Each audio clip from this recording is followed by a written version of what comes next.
Hello and welcome to smart learning.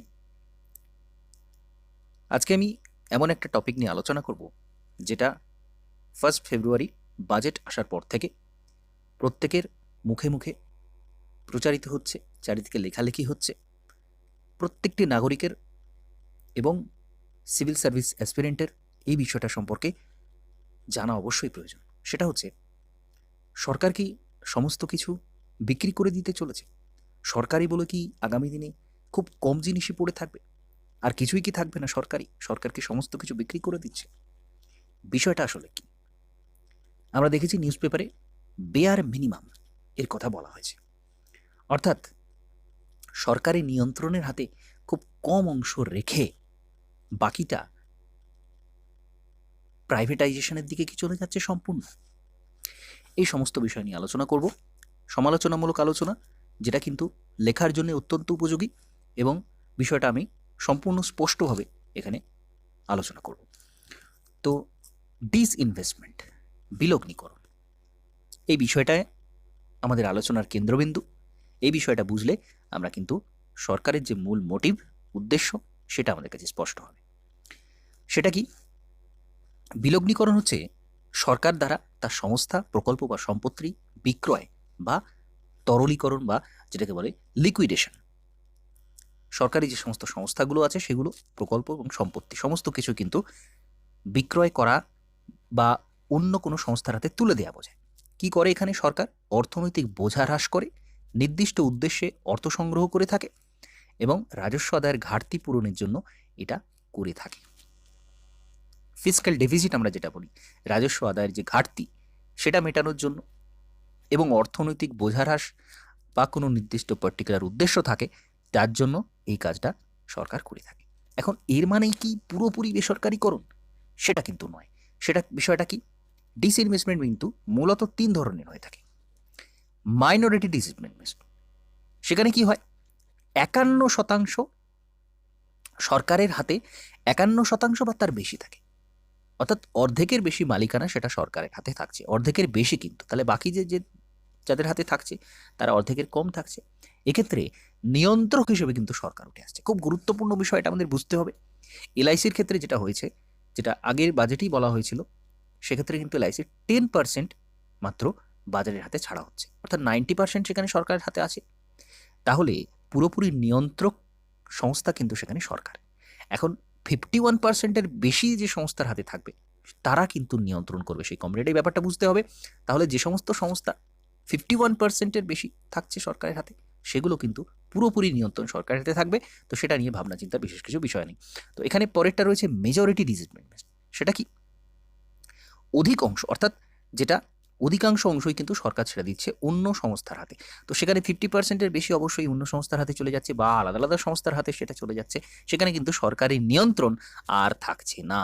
তো এই majority disinvestment নিয়ে কিন্তু ভয়ের কারণ রয়েছে। আর কি রয়েছে? কমপ্লিট প্রাইভেটাইজেশন, পুরোপুরি, যেখানে 100% নিয়ন্ত্রণ কিন্তু ক্রেতার হাতে চলে যাচ্ছে। 100%, সেখানে কিন্তু একটুও আর সরকারি কোনো কিছু থাকছে না, পুরোপুরি নিয়ন্ত্রণ থাকছে। তো এখানে বিষয়টা বুঝতে হবে যে ডিসইনভেস্টমেন্ট কতটা পোর্শন হচ্ছে, কতটা পোর্শন, সেটার উপর কিন্তু পুরোপুরি ডিপেন্ড করছে সেই সংস্থাটার ভবিষ্যৎ কেমন হতে চলেছে, বা তাদের সাথে যুক্ত যে কর্মচারীরা রয়েছেন তাদের ভবিষ্যৎ কি, এই বিষয়টা কিন্তু তার উপর ডিপেন্ড করছে। সুতরাং ডিসইনভেস্টমেন্ট মানেই কিন্তু পুরোপুরি প্রাইভেটাইজেশন নয়। পুরোপুরি প্রাইভেটাইজেশন হতে হলে 100% সেখানে প্রাইভেটাইজেশনের বিষয়টা আসবে। আরেকটা খুব গুরুত্বপূর্ণ, সেটা হচ্ছে স্ট্র্যাটেজিক ডিসইনভেস্টমেন্ট। সেটা কি? কৌশলগত বিলগ্নিকরণ। কৌশলগত বিলগ্নিকরণ বিষয়টা কি? তো এখানে সরকারি সংস্থার মালিকানা নিয়ন্ত্রণ অন্য কোনো সংস্থার হাতে তুলে দেওয়া হচ্ছে অবশ্যই। তো এটাও এক ধরনের বেসরকারীকরণ। স্ট্র্যাটেজিক ডিসইনভেস্টমেন্টের ক্ষেত্রে এটাও বেসরকারীকরণ। এবং বিলগ্নিকরণ কমিশন রয়েছে, সেখানে তারা কি বলছে? সরকারি অংশের 50% পর্যন্ত বিক্রি বা তার বেশি, যাতে করে যোগ্য কর্তৃপক্ষ নির্ধারণ করা যায়। তো এক্ষেত্রে একই বিষয় আসছে, সেটা 50%-এর কম বিক্রি করা হচ্ছে অন্য সংস্থার হাতে, অথবা 50%-এর বেশি, এবং যোগ্য কর্তৃপক্ষ যে হবে তার হাতে কিন্তু এটা থাকবে।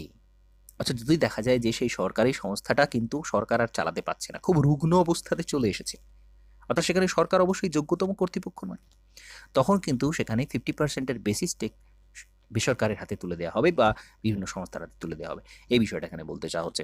এবং সমস্ত সরকারি সংস্থার ভবিষ্যৎ অর্থনৈতিক সম্ভাবনা কিন্তু দক্ষ হাতে মূলধন প্রযুক্তি এবং পরিচালনা আরও উজ্জ্বল হবে বলে মনে করা হচ্ছে।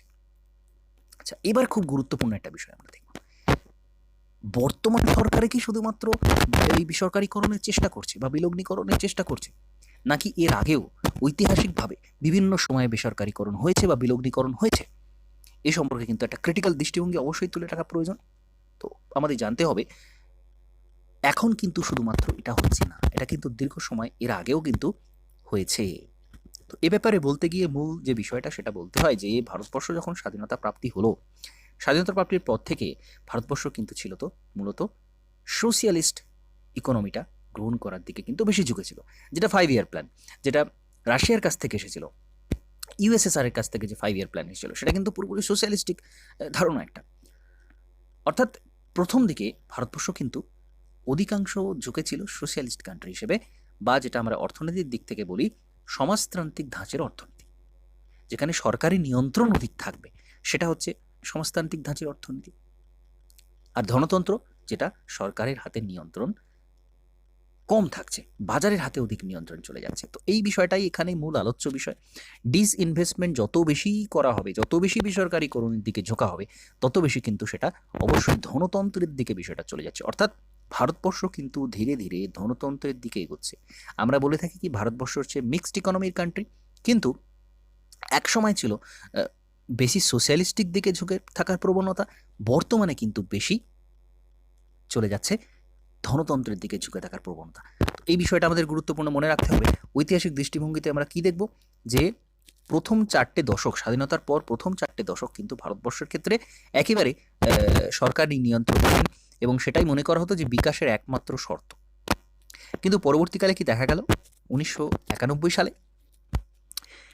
বৈদেশিক মুদ্রা ভাণ্ডার একেবারে শেষ হয়ে এসেছে, কারণ আন্তর্জাতিক বাণিজ্য খুব একটা হতো না, সেখানে এফডিআই আসার জায়গা ছিল না, বৈদেশিক মুদ্রা আসবে কোথা থেকে, বা এক্সপোর্ট ইম্পোর্ট অধিকাংশ ক্ষেত্রে ভারতবর্ষ এটা কিন্তু একটা কনজারভেটিভ একটা বিষয় সেখানে ছিল, যে এক্সপোর্ট ইম্পোর্ট খুব একটা খোলা ছিল না, বিভিন্ন দেশের সাথে এক্সপোর্ট ইম্পোর্ট খোলাভাবে করা হতো না। সুতরাং সেখানে কিন্তু একটা দারুণভাবে অর্থনৈতিক ক্রাইসিস চলে এসেছিল। তো সেখানে ইন্টারন্যাশনাল মনিটারি ফান্ড ভারতবর্ষকে পরামর্শ দিচ্ছে যে এই বিলগ্নীকরণের নীতি নেওয়ার জন্য, যেটাকে বলা হচ্ছে প্রাইভেটাইজেশন, যেটাকে আমরা বলি লিবারালাইজেশন, প্রাইভেটাইজেশন এবং গ্লোবালাইজেশন। এই পথে হাঁটার কথা এখানে কিন্তু আইএমএফ বলছে 1991 সালে। এর পরবর্তী সময়তেই কিন্তু শুরু হয়ে যাচ্ছে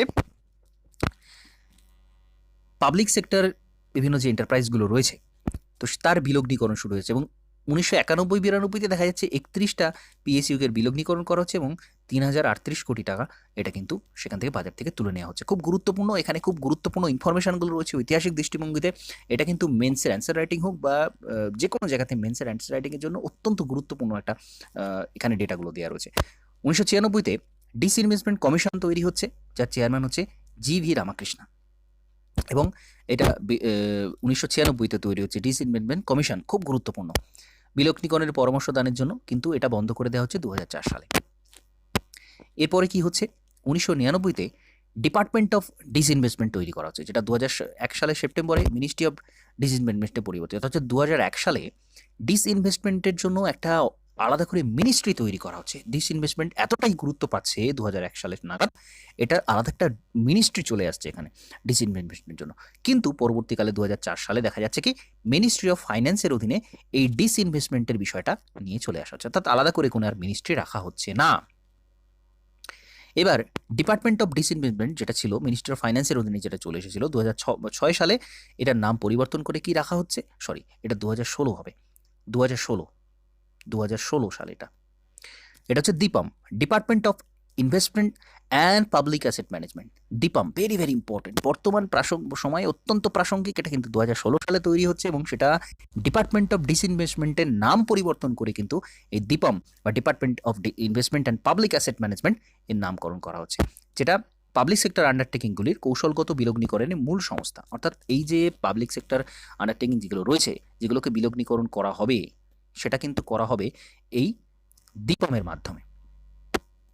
এবং এখানে আরেকটা কি তৈরি করা হচ্ছে, ন্যাশনাল ইনভেস্টমেন্ট ফান্ড তৈরি করা হচ্ছে, যেখানে যার মাধ্যমে পিএসইউগুলোর বিলগ্নীকরণ পুরো প্রসেসটা চালিত করা হবে, সেটা হচ্ছে national investment fund. Very very important. আচ্ছা, বাজেট 2021-এ বিলগ্নীকরণ কি নীতি নেওয়া হচ্ছে, অর্থাৎ একেবারে আমরা 1 ফেব্রুয়ারি যে বাজেট, সেখানে এটা আমরা যদিও দ্য হিন্দুতে দেখেছি, বাজেটে 4টে কৌশলগত ক্ষেত্র চিহ্নিত করা হয়েছে। Very very important. কৌশলগত সেক্টর, স্ট্র্যাটেজিক সেক্টর যেগুলোকে বলা হচ্ছে, এবং বেস মিনিমাম নীতি চালনা করার কথা হচ্ছে, অর্থাৎ একেবারে এটা বেয়ার মিনিমাম হবে, যেটা কিনা একেবারে খুব ন্যূনতম অংশ সরকারের হাতে রেখে বাকিটা কিন্তু বিলগ্নীকরণের কথা বলা হচ্ছে। সেটা কোন কোন ক্ষেত্রগুলো বিলগ্নীকরণের ক্ষেত্র হবে, খুব গুরুত্বপূর্ণ। এই 4টে সেক্টর কিন্তু আমাদের একেবারে খুব গুরুত্ব সহকারে মনে রাখতে হবে। পরমাণু বিদ্যুৎ, মহাকাশ এবং প্রতিরক্ষা, এটা কিন্তু ফার্স্ট স্ট্র্যাটেজিক ডিসিশনের ক্ষেত্রে গুরুত্বপূর্ণ সেক্টর হিসেবে এটা উঠে আসছে। পরমাণু বিদ্যুৎ, মহাকাশ এবং প্রতিরক্ষা অত্যন্ত গুরুত্বপূর্ণ। আমরা দেখলেই বুঝতে পারি ডিফেন্স সেক্টরকে পর্যন্ত এখানে নিয়ে চলে আসা হচ্ছে, এবং পরমাণু সেক্টর অবশ্যই খুবই গুরুত্বপূর্ণ। প্রত্যেকটা বিদ্যুৎ হোক, মহাকাশ হোক, প্রত্যেকটা। যাতায়াত যোগাযোগ ব্যবস্থা, এটাকে নিয়ে আসা হচ্ছে, এটাকে বলা হচ্ছে 2-তে রাখা হচ্ছে। 3-এ রাখা হচ্ছে শক্তি, পেট্রোলিয়াম, কয়লা এবং অন্যান্য খনিজকে রাখা হচ্ছে। ব্যাংকিং, বিমা এবং অন্যান্য অর্থনৈতিক পরিষেবাকে রাখা হচ্ছে 4 নম্বরে। তো প্রত্যেকটা খুবই গুরুত্বপূর্ণ, এবং বিলগ্নীকরণের মাধ্যমে এখানে 1.75 লাখ কোটি টাকা আসবে বলে মনে করা হচ্ছে। তো এই 4টে কিন্তু আমাদের মনে রাখতে হবে স্ট্র্যাটেজিক ডিসিশনের ক্ষেত্রে গুরুত্বপূর্ণ ক্ষেত্র। এবং বিলগ্নীকরণের মূল উদ্দেশ্যটা কি? এই যে বিভিন্ন বেসরকারি হাতে তুলে দেওয়া হচ্ছে, এটা কি একেবারে দেশকে বিক্রি করে দেওয়ার সময়? এর উদ্দেশ্যটা কেন কেন এটা করা হচ্ছে? তো এর কারণটা হচ্ছে অর্থ সংগ্রহ। মূল কারণ অর্থ সংগ্রহ। বর্তমান পরিস্থিতিতে কিন্তু মানুষের হাতে অর্থ কমে গেছে, বা সরকারের হাতে অর্থ কমে গেছে, প্রচুর খরচ হয়ে গেছে। তো অর্থ একটা তুলতে হবে, রাজকোষ ঘাটতি মেটানো, ফিসক্যাল ডেফিসিট যেটা, সেটা মেটাতে হবে। আর্থিক এবং সামগ্রিক আর্থিক দক্ষতা বাড়ানোর জন্য, সরকারি সংস্থাগুলোর দক্ষতা বৃদ্ধির জন্য, প্রযুক্তির জন্য, আধুনিকীকরণ এবং পাবলিক সেক্টর আন্ডারটেকিংগুলির সম্প্রসারণের জন্য, প্রতিযোগিতা, বাজার শৃঙ্খলা বৃদ্ধি, উন্নয়ন কর্মসূচি, বিভিন্ন যে রয়েছে ওয়েলফেয়ার যে স্কিমগুলো, সেখানে অর্থ বরাদ্দ করা, মালিকানার বিস্তৃতিকে উৎসাহিত করা। তো মালিকানার বিষয়টা খুব গুরুত্বপূর্ণ। অগুরুত্বপূর্ণ যেগুলো পরিষেবা রয়েছে সেগুলোকে রাজনীতির বাইরে আনা। বিভিন্ন রাজনীতিকেও কারণ থাকে, কোনো সেক্টরগুলো কিন্তু অনেক সেক্টর রয়েছে, সরকারি সেক্টর যেগুলো ধুঁকছে বিভিন্ন রাজনৈতিক কারণে। তো সেগুলো রাজনৈতিক কারণ থেকে বাইরে বের করে আনলে, সরকার থেকে বাইরে বের করে আনলে, সেখানে কিন্তু সরকারি ইনফ্লুয়েন্স থাকবে না, সেটা আরও ভালোভাবে চালিত হবে বলে মনে করা হয়।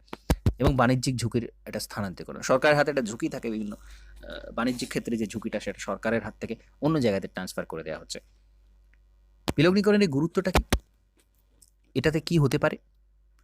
বিনিয়োগের আরও ভালো পরিবেশ তৈরি হতে পারে, অর্থাৎ এফডিআই হোক বা বিভিন্ন যে বিনিয়োগ, কোনো একটা সেক্টর, সেটা যখনই একটা ভালো সেক্টর কোনো জায়গাতে আসবে, সেখানে বাজার অর্থনীতির দিকে খুলে দেওয়া হবে, সেখানে কিন্তু বিভিন্ন সংস্থা এসে সেখানে লগ্নি করবে, অর্থাৎ এখানে কর্মসংস্থান তৈরির বিষয় আসছে, এবং সেই জায়গাটাতে আরও ডেভেলপমেন্ট হওয়ার জায়গায় আসছে। তো বিনিয়োগের একটা ভালো আশা এখানে থাকছে। প্রতিযোগিতামূলক পরিবেশ তৈরি হচ্ছে। সরকারি কোনো সেক্টর, সেখানে কিন্তু সেটা সরকার, শুধুমাত্র সরকারই থাকে, অন্য কেউ থাকে না, অর্থাৎ এখানে একচেটিয়া একটা সরকারের কর্তৃত্ব থাকে।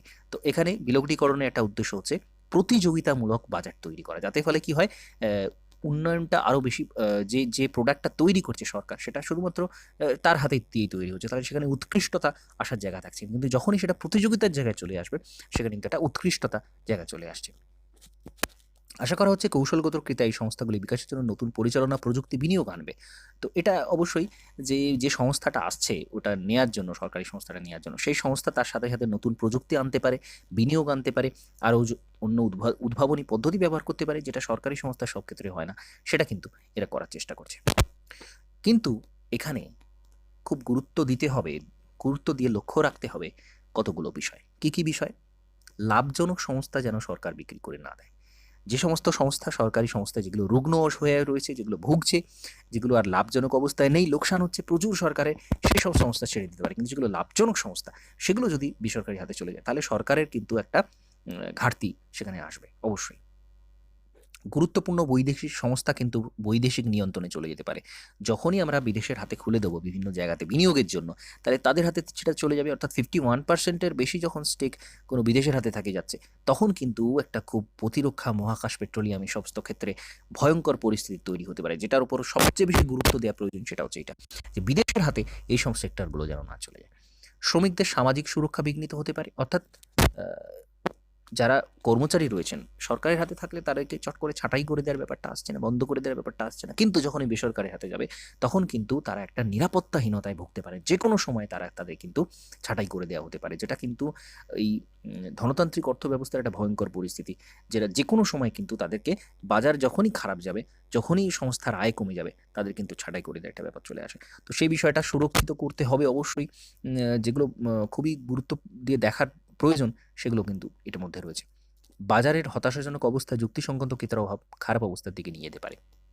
তো বাজার যখনই পড়ে যাবে, যখনই মার্কেট যখনই কমে যাবে, চাহিদা কমে যাবে মানুষের, যখনই মন্দা আসবে, তখনই কিন্তু ওই ভয়ঙ্কর পরিস্থিতি তৈরি হতে পারে এবং যুক্তিসঙ্গত ক্রেতার অভাব সেখানে কিন্তু দেখা যাবে, কারণ ক্রেতার হাতে টাকা থাকছে না সেই মুহূর্তে। তো সেখানে খারাপ অবস্থার দিকে সেটা কিন্তু নিয়ে যেতে পারে, অর্থাৎ বাজারের হাতে ছেড়ে দেওয়ার যে ভয়ঙ্কর পরিণতি সেগুলো কিন্তু এখানে দেখতে পাওয়া যাবে, বা বলা যায় যে ধনতান্ত্রিক অর্থব্যবস্থার যে নেগেটিভ পয়েন্টগুলো রয়েছে সেই ইম্প্যাক্টগুলো এখানে আসার কিন্তু আসছে। আচ্ছা, রাজস্ব ঘাটতি বা ফিসক্যাল ডেফিসিট যেটা মেটাতে বিলগ্নীকরণের মাধ্যমে অর্থ সংগ্রহ একটা অস্বাস্থ্যকর স্বল্পমেয়াদী অনুশীলন অবশ্যই, এবং স্বল্পমেয়াদী আর্থিক যে প্রয়োজন সেটা মেটানোর জন্য এটাকে পারিবারিক রৌপ্য বিক্রয়ের মতো ধরে নেওয়া হচ্ছে, অর্থাৎ নিজের সম্পত্তি বিক্রি করে আমরা অর্থ সংগ্রহ করছি। ব্যাপারটা এরকমই, ঘরের যে সোনার উপর সেগুলোকে বিক্রি করে দিয়ে অর্থ সংগ্রহ করা, কারণ বাজেট ঘাটতি, রাজস্ব ঘাটতি মেটাতে এই বিলগ্নীকরণের পথে হাঁটা, শুধুমাত্র একটা স্বল্পমেয়াদী বিলগ্নীকরণে পথে হাঁটা, সেটা কিন্তু ওই ঘরে সোনাদানা বেচে দেওয়ার মতোই ব্যাপার। তো খুবই গুরুত্বপূর্ণ বিষয় এখানে বলা রয়েছে, গুরুত্ব দিয়ে ওটা বুঝতে হবে। সম্পূর্ণ বেসরকারীকরণের ফলে একচেটিয়া গুলি বেসরকারি একচেটিয়াতে পরিণত হবে, সরকারি একচেটিয়া যেগুলো সেটা বেসরকারি একচেটিয়ার হাতে চলে যাবে, অর্থাৎ বিষয়টা হচ্ছে একচেটিয়াই থাকছে, এখানে প্রতিযোগিতার জায়গা তো আসছে না। সরকারি হাতে রেল যদি বেসরকারিকরণের হাতে চলে আসে, তো সেখানে একটা সংস্থার হাতেই সেটা যদি থাকে, তাহলে সেখানে তো বেসরকারি একচেটিয়াই আসছে সেটা, তো সুতরাং ব্যাপারটা একই থাকছে। তো আর এখানে ভয়ঙ্কর পরিস্থিতি কি হতে পারে, তারা কিন্তু পরিষেবার দাম বাড়িয়ে দেবে, অর্থাৎ এখানে যে টিকিটটা এখন 5 টাকায় পাওয়া যায় সেটা তারা 50 টাকা 100 টাকা করে দিতে পারে, তখন কিন্তু সেটা হয়ে যাবে ভয়ানক একটা পরিস্থিতি হয়ে যাবে। সিপিএসসি যেগুলো রয়েছে, সেন্ট্রাল পাবলিক সেক্টর এন্টারপ্রাইজ যেগুলো রয়েছে, মালিকানা অন্য সিপিএসসির হাতে চলে যেতে পারে, অর্থাৎ ডিসিনভেস্টমেন্টের ক্ষেত্রে অন্য কি করা হয়, যেটা একটা সংস্থা, একটা সরকারি সংস্থা, সেটা অন্য কোনো সরকারি সংস্থাকে বিক্রি করে দেওয়া হলো, তো ব্যাপারটা সেই একই মালিকানা থেকে যাচ্ছে, এখানে কিন্তু সত্যিকারের পরিবর্তন আসছে না। যে ক্ষেত্রে কিছু কিছু ক্ষেত্রে এরকম করা হয় যে সরকারি সংস্থাকে অন্য সরকারি সংস্থাকে বিক্রি করে দেওয়া হলো, তো সেই ডিসিনভেস্টমেন্টের কোনো মানে হয় না। তো উপসংহারে কি বলা যেতে পারে, বেসরকারীকরণ সকল ক্ষেত্রে যেন বৃহত্তর প্রতিযোগিতার দিকে পরিচালিত করে, এটা অবশ্যই দেখা প্রয়োজন যে এই একচেটিয়া বিষয়টা যেন না থাকে, প্রতিযোগিতার জায়গা যেন আসতে পারে, তবে কিন্তু এখানে উন্নতি সম্ভব হবে। এটা নিশ্চিত করতে হবে যে কৌশলগত বিলগ্নীকরণ সুদ বেতন প্রদানের ক্ষেত্রে যেন প্রভাব না ফেলে, দীর্ঘস্থায়ী পরিকাঠামো বৃদ্ধি, অর্থনৈতিক স্থায়ী প্রতিদান যেন দিতে পারে। তো এই গুরুত্বপূর্ণ দিক যেগুলো পজিটিভ দিক হতে পারে, সেই পজিটিভ দিকগুলো যেন থাকে সেটা নিশ্চিত করতে হবে। সেটা কাকে নিশ্চিত করতে হবে, সেটা অবশ্যই সরকারকেই নিশ্চিত করতে হবে, তবে কিন্তু এর সুফলটা লাভ হবে, না হলে কিন্তু সামাজিক দিক থেকে, অর্থনৈতিক দিক থেকে ভয়ঙ্কর পরিস্থিতি আসতে পারে। তো এইভাবে আমরা পুরো বিষয়টাকে আলোচনা করতে পারি, বা পুরো বিষয়টাকে উল্লেখ করতে পারি, লিখতে পারি, এবং ডিসইনভেস্টমেন্ট এবং স্ট্র্যাটেজিক ডিসইনভেস্টমেন্ট এই বিষয়টা আমরা এখানে এভাবে কিন্তু তুলে ধরতে পারি। তো এই অংশটা এখানে শেষ করছি। নমস্কার, ধন্যবাদ।